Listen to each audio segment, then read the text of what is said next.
Hallo und herzlich willkommen zurück zu einer weiteren Folge The Longest Journey. Wir sind endlich angekommen bei den Elation. Thanks for your help. You should go see the teller. She'll want to speak with you. Dann machen wir das doch mal. Tunnel Entrance. Ja, ich dachte, da rechts geht's auch weiter, aber anscheinend nicht. Ein Elation. Hello. Good day, stranger. What would you hear among the elation? I need to speak with the teller. The teller? Go down into the city and you will see the castle. The teller, she keeps to the tower. She's old and her eyes don't take well to the sun. Okay. Machen wir das doch. Nachdem wir hier Nature's mal... reclaiming lost ground. The contrast between wilderness and civilization is such a striking image. I almost wish I had my canvas and paints with me now. Gucken wir uns vorher hier noch mal ein bisschen um, wollte ich gerade sagen. When the city was inhabited by its original population, that tower was probably an important one, part of a temple or a palace. Now, though, it's just another ruin. Okay, hier scheint es aber nicht allzu viel zu geben.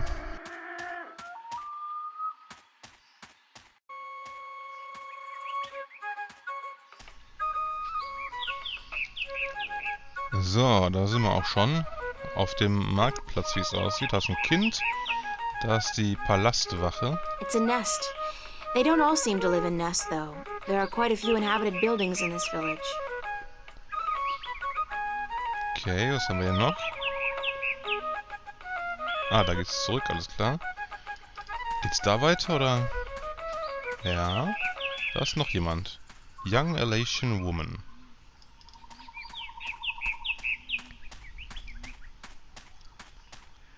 Aha, okay, das war's auch schon. Dann sprechen wir doch mal mit den Leuten hier. Be careful, don't come too close. I'm almost done with this pot. Sorry. Are you here to buy pottery? I didn't think traders were allowed up here. No, I came to speak with your teller. Really?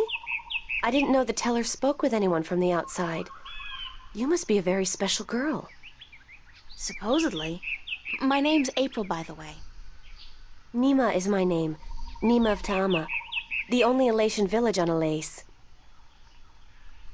I like your pottery. It's our craft. That and storytelling. But storytelling can't buy merchandise or food. I know a lot of people who live by telling stories, although I guess that's kind of different. They are lucky then. Not that I don't enjoy making pottery. It's good to feel the wet clay between my claws, to shape it into whatever I wish. It's almost like creating a new life, I think. I don't have a husband yet, so I haven't tried. Have you? Do you have a husband and children? Neither, thank God. I don't think I'm ready for that yet. I was 18 turnings this spring. I'm ready for a husband, but I've yet to court anyone who could make me soar on the winds. I think the men of Ta'ama are dull and timid. What about the guard on the road below the village? He's our age, isn't he? Isam? He's quite pretty, and his wings are big, but I don't think he likes me. He never looks at me or talks to me. That doesn't mean anything. He could just be shy. Maybe you could talk to him, find out who he likes, but don't say I sent you. Sure, I can do that. Thank you, April. Thank you, Nima. You're welcome, April. Okay, weißt du was? Ich glaube, das machen wir einfach sofort mal. Wäre doch gelacht, wenn wir hier nicht die zwei Hübschen mal zusammenbringen können. So, der mit Sicherheit nicht. Der war, glaube ich, was älter hier.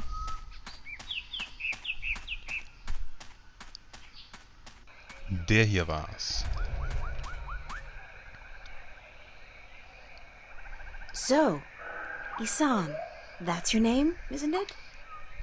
Yes, Isam of Ta'ama. A good-looking guy like you must get a lot of attention from the girls, right?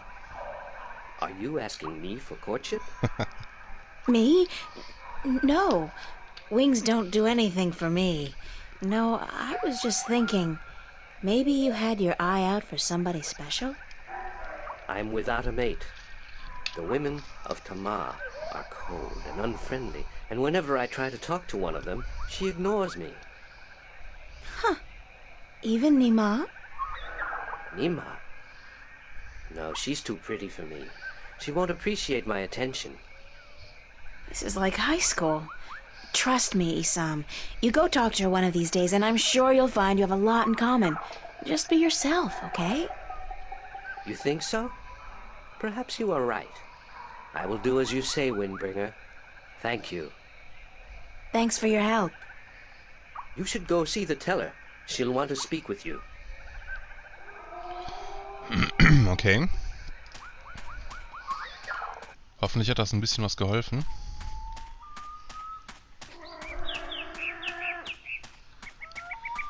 Quatschen wir doch gleich nochmal mit der jungen Dame und sagen ihr, dass er sie für zu hübsch hält. Das ist wirklich wie in der Schule. Hi, Nima. Hi, April. Bye, Nima. Goodbye, April. Okay, das hat also nichts, da können wir nicht mehr mit der reden. Was hat das Kind denn zu sagen? Hi there. What you doing? Playing? Yeah, what are you playing? Nothing. My daddy's in the castle watch. He's allowed to sharpen his claws. Really? My daddy owns a farm. Yeah? Do you have animals there? Sure. He has some cows and some horses and... What's cows and horses? Well, cows are big, brown, fat animals with 4 legs and white spots. And they go moo a lot. And horses? Horses are fun to be around. They run really fast and they can jump over tall fences and they look beautiful and graceful. But the best thing about horses is that you can ride them. I can run fast, too. But I can't fly yet. My wings aren't fully formed. When I grow up, I'll fly far away and see everything. I'll go see our horses. That would be nice. My name's April. What's yours? Saina, will you be my friend, April? Of course, Saina, as long as you promise to be my friend. I promise. Do you know where the teller lives? Over there in the castle tower. My daddy's watching the entrance so that only nice people can get in. Do you think he'll let me in? I don't know if you're nice, but you have to ask my daddy. Where are the other children in your village? Oh, they're in school now. And why aren't you in school? Because I'm ahead of everyone else. I'm really smart, you know. I'm the only youngling to have learned the first tale this soon. So some days, I get to do what I want. It's a little boring, though. I wish I was in school. At least there I could sing and play and jump around with all the other children. Why don't you go to school anyway? Because they say I would just distract the other children who are still learning their first tales. It's not fair. I mean, I get to play by myself and everything, but that's not fun all day. And my mommy's working on her pottery at home, and she doesn't want me disturbing her because she might make a mistake. But the day after tomorrow, I get to go back to school because then we're going to learn some more flying lessons. They're always a lot of fun, and I'm getting pretty good at that too. I bet. I wish I had wings like you do. Yes, they're very good to have when you fly. Have fun, Saina. Are you leaving? Yes, I'm sorry, but there are some things I have to do. Grown-ups are always too busy.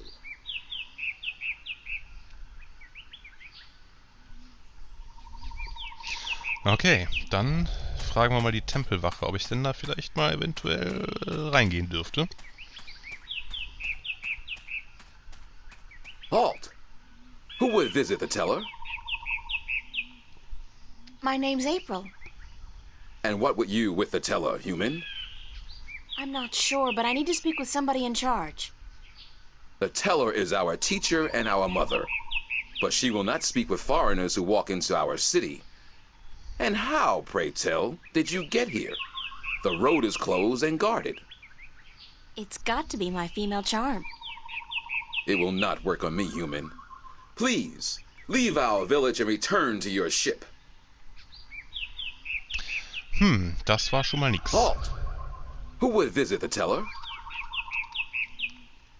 I'm the Windbringer. The Windbringer? You are not the Windbringer. Are you? How else would I have been able to get up here? I am the Windbringer. If so, you must prove that you are of the elation. There are 4 tales from the 4 corners of the world that you must know by heart. They are the tale of winds, the tale of stars, the tale of sea, and the tale of homecoming. I will ask you one question from each tale, and you must answer each correctly, or you cannot be the Windbringer. Are you ready? Yes, ask me the questions. In the tale of winds, which mountain did Iguana fall from in her vain attempt to fly higher and further than anyone else? Oh, okay. Ich notiere mir das gerade mal. Mount Everest? That is wrong. Pay attention to the tale that is told to you, and do not return until you know it by heart.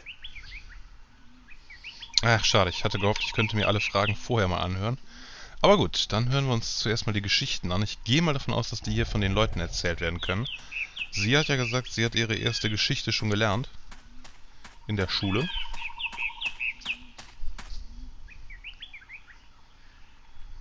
Hi, Saina. Hi, April. Do you know one of the 4 tales of winds, stars, sea, and homecoming? Yes, my mommy taught me the tale of the stars. It's a really pretty story. You want me to tell it? Please, Saina, I would like that very much. Okay. This is my tale, the tale of stars, and I tell it to you in my own words, as it was told to me by my teacher, in her words. In the small village of Jinjay near the rumbling hills of Onion, there lived a girl called Mona. She was a curious girl, and she would always get in the way of grown elation. Go play somewhere else, they would say to Mona, but she didn't want to play with the other children. She wanted to be where the grown-ups were, to see what they were doing, and learn from them. But one day, after getting many complaints from the pottery makers and guardsmen and traders and soldiers in the village, Mona's mother told her that she wasn't to interfere with the grown-ups anymore, and that instead she could go play with the other children, or sit still and draw or work with clay.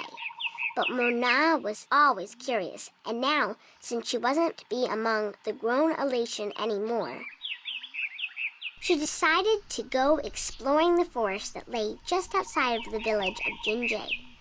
She had many times been forbidden to enter the forest because it could be a dangerous place, but Mona was very curious. Of course, she wasn't planning on going far into the forest, but then her eye caught sight of a white flufftail hopping through the tall grass, and Mona, curious as ever, gave chase. The flufftail ran away into the forest, and Mona followed, blind to where she was going and interested only in catching the white flufftail so that she could keep it as a pet. But then, after a good while, the flufftail disappeared into a hole in the ground, leaving Mona alone in a small clearing, somewhere deep inside the forest. She was exhausted after running after the flufftail for so long, and as she looked around the clearing at the unfamiliar trees and flowers, she realized that she hadn't been paying attention to where she was going. Not for the first time, her curiosity had gotten the better of her, but this time it was serious. Mona was too young to fly, and she had very little sense of direction, and chasing the white flufftail had made her dizzy and tired. It was getting darker, and Mona was all alone in the deep, dangerous forest, too sleepy and too scared to be able to go anywhere. Mona curled up with her wings wrapped around her under the leaves of a tree and began crying. Soon it got really dark, and somewhere, not far away, wolves started howling at the moon. Mona was so scared she was petrified, but after a while her exhaustion got the better of her, and she fell asleep. She woke up when she heard a voice calling her from somewhere far above. Looking up at the starry sky, Mona saw a vision of the spirits of 5 tellers gazing down at her. "You have let your curiosity lead you astray," said one. "You are lost, and you deserve to be lost," said another. "Poor little girl," said a third. "We will help you home," said a fourth. "But remember this," said the 5th spirit. "We will lead you back to your village and to your mother only if you promise us one thing." "I promise," said Mona. "Whatever it is, I promise I will do it." "Very well," said the 1st spirit. "You will make the story of this night into your own tale, and you will call it the Tale of Stars." "It will be a tale to warn the curious to be careful," continued the 3rd spirit, "and to not let their curiosity get the better of them. And," said the 2nd spirit, "to remind the elation that the spirits of their tellers watch out for them when they most need it." And so the spirits of the 5 tellers guided Mona through the forest, and by dawn she was home. And Mona did tell her tale, the Tale of Stars, to everyone in the village, so that everyone would remember that the curious must be cautious, and that the spirits of the tellers are always watching.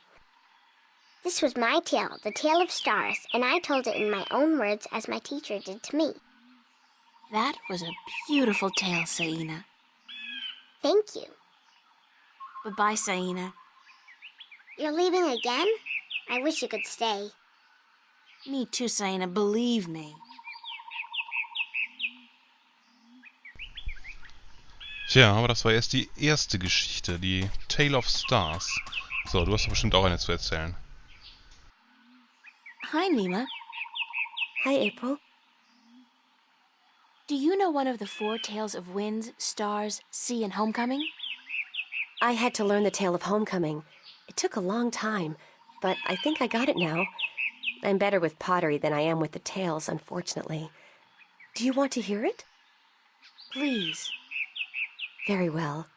This is the tale of homecoming, my tale, and I shall tell it in my own words, as told to me by my teacher, in her words, and by her teacher in turn.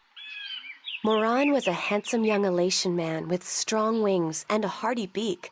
He lived below the white cliffs, where the water was salty and the fish plentiful. Moran was betrothed to Inara, the loveliest girl there ever was. She was fair and slender and tall, and her eyes were the clearest shade of blue. But Moran was hesitant to enter into union with Inara, to become her husband and to give her children. He would always come up with a new excuse for why they had to wait a little while longer. Now, Inara was skilled at pottery, but even more so with stories, and the teller of the village had many times asked Inara to be her apprentice, to learn all the tales, so that someday she could take over as the teller. But Inara refused, knowing that if she did accept the teller's offer, she would never be able to marry Moran, because a teller cannot have a husband nor children of her own. Her refusal to become the teller's apprentice was unheard of, because who could refuse such an honor? But to Inara, love was more important. Her love for Moran was beyond honor, beyond reason. But despite Inara's love, Moran was still hesitant. And then one day he told Inara, "I am traveling on a pilgrimage to the far shores. I will be gone for some time, and while I am traveling, and in accordance with our traditions, I will be freed from our betrothal. Not until I come back will the bond between us be renewed." It was not unusual for a young Elation man at that time to go on a pilgrimage, and the bond between the betrothed would often be cut while he was away, to be formed again upon his return. But Inara was heartbroken, because she had thought that Moran would soon want to marry her. When Moran saw her tears, he said to her, "Do not weep.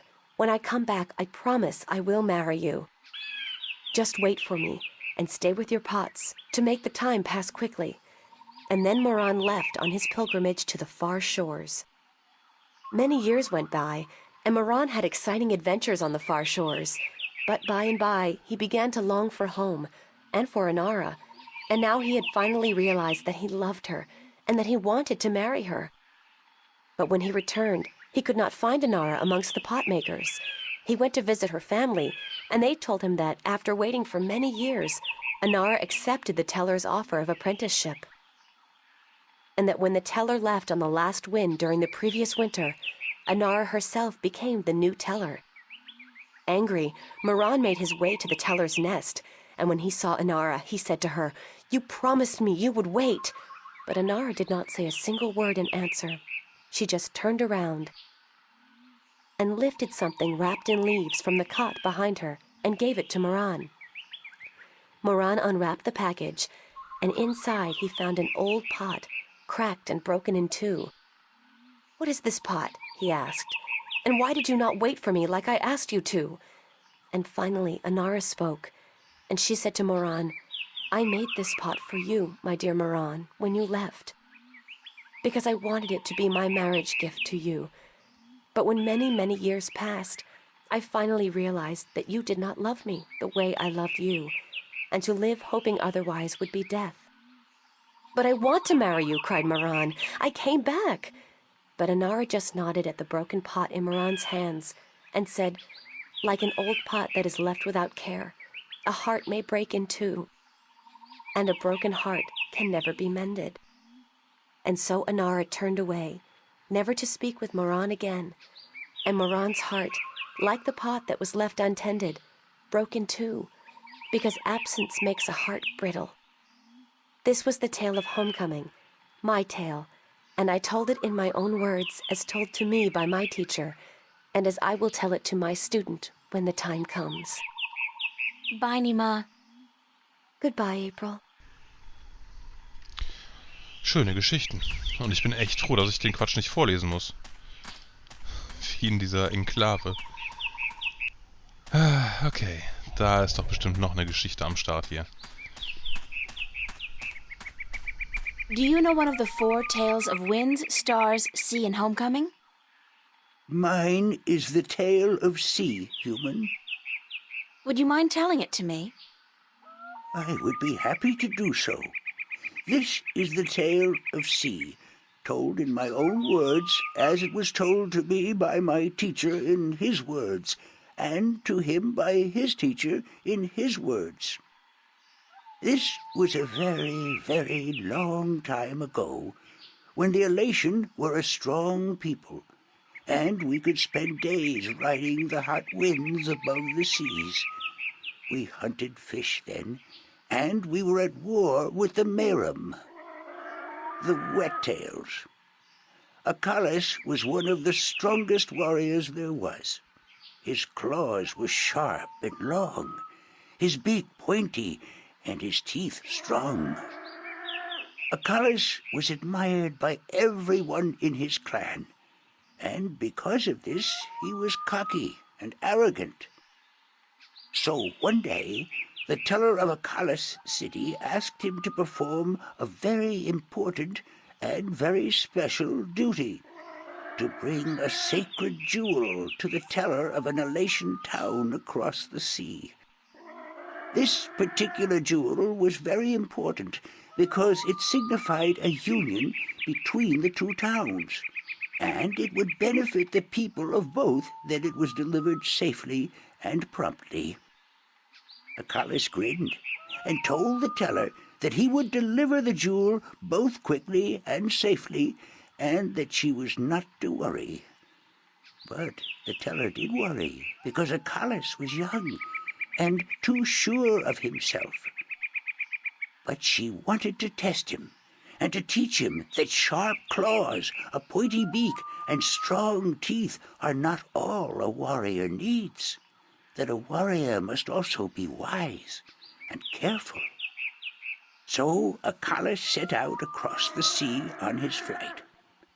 It was on the 4th day that he spotted something in the water that caught his attention, and forgetting his duty and following his curiosity, Acalis dived towards the water to investigate.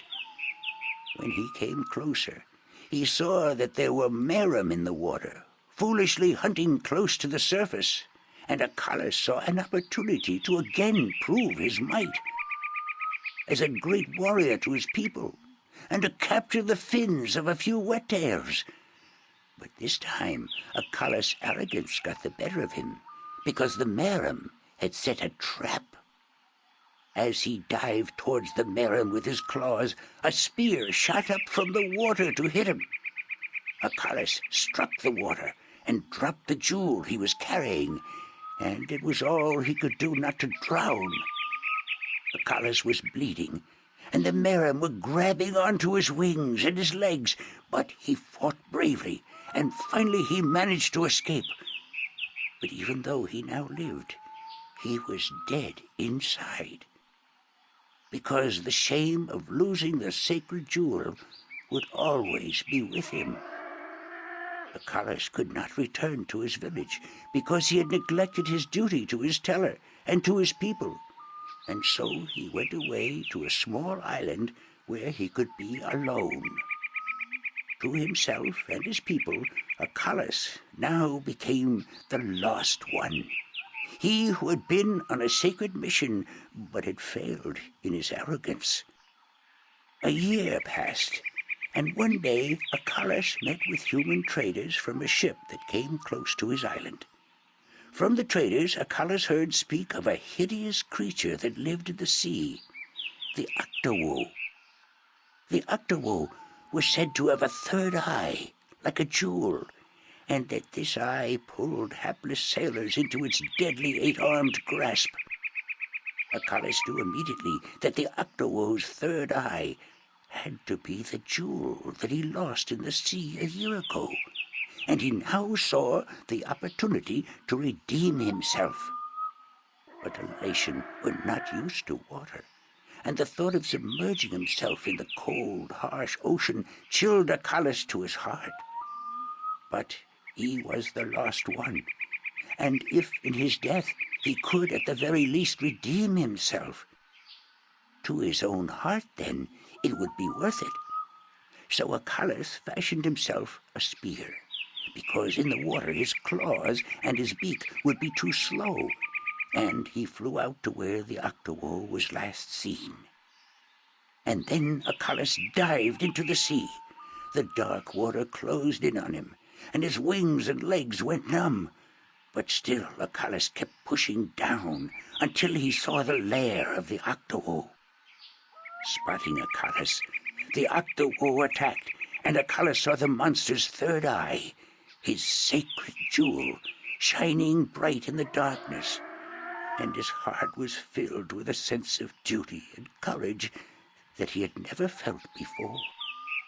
But as he began fighting the eight-armed monster, Achilles realized that if he were to fight like he usually did, he would not stand a chance. He would have to think differently. And so Achilles tricked the Octowoe into following him through a tight chasm where the monster got stuck. And then he swam above it, and using his spear, tipped a rock on top of the Octowoe. Swimming back down again, the Octowoe was flailing helplessly. Now, almost out of air, Achilles took the sacred jewel from the Octowoe's head and swam back up. Finally, Achilles could deliver the sacred jewel to the town across the sea, and upon returning to his village, he went to the teller, bowed his head, and said, "Forgive me, teller, for in my arrogance I thought I could do everything. But I could not, and I became the lost one because of it." "You were lost," said the teller, "but you are no more. Because now you see the limits of your own strength, and you will know that a warrior must be careful and wise, in addition to being strong and fierce." This was the tale of sea, and I told it in my own words, as told to me by my teacher. Das war die dritte Geschichte. Ich weiß, die Zeit für eine Folge ist eigentlich schon längst um, aber ich will alle diese Geschichten in eine Folge packen. Deswegen wird das diesmal eine außergewöhnlich lange Folge. Do you know one of the 4 tales of winds, stars, sea, and homecoming? Mine is the tale of winds, Windbringer. Do you wish to hear it? Very much. Then I shall tell it. This is the tale of winds, my tale, and I pledge to tell it in my own words, as told in turn by my teacher. In the village of Karan, in the mountains of tall winds, there lived a young Alatian woman named Iwana. Iwana had one desire above all others, to soar higher and farther than anyone else. And even though her wings were no broader, nor her body sleeker than anyone else's, she pursued this foolish desire without rest. And as time passed, she did soar higher, and she did fly farther than the other young Alatian in her village, and her name became known far and wide amongst the tribes of the mountains of tall winds. But still, Iwana was not happy.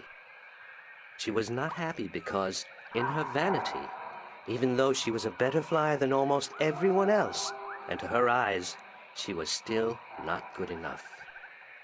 She wanted to be so much better than anyone else that she would be remembered for all time as the best flyer amongst all the Alatian.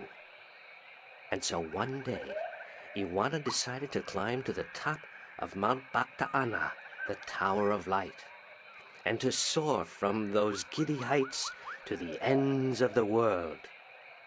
Her friends and her family pleaded with her not to, because every Alatian knew that to soar from such heights was dangerous, that at such heights the air was thin and the winds treacherous. But Iwana would not listen, and on a cold and clear morning she climbed up the Tower of Light to the rock and the ice at the very top. From there she could see to the ends of the world. And it brought tears to her eyes to know that now, finally, she would be greater and better than any Alatian before her. And so Iwana spread her wings and leaped off the mountain. Those who watched her from far below said that for a split moment Iwana soared, and she soared higher and farther than any Alatian before or since. But then the treacherous winds caught a hold of her, and the thin air made her plummet towards the ground, and to fall to her death amongst the rocks at the base of the mountain. In her vanity, Iwana could not see beyond her desire to be the very best. And vanity always stands to fall. That was the tale of winds, my tale, and I told it in my own words, as told to me in turn by my teacher. Alles klar, dann haben wir jetzt die 4 Geschichten gehört. Und schauen mal, ob wir die Fragen beantworten können. Weil die erste Frage eben war ja, von welchem Berg sollte die gute Frau oder wollte die gute Frau runterspringen, und als Auswahl waren Mount Everest und Mount Kilimanjaro.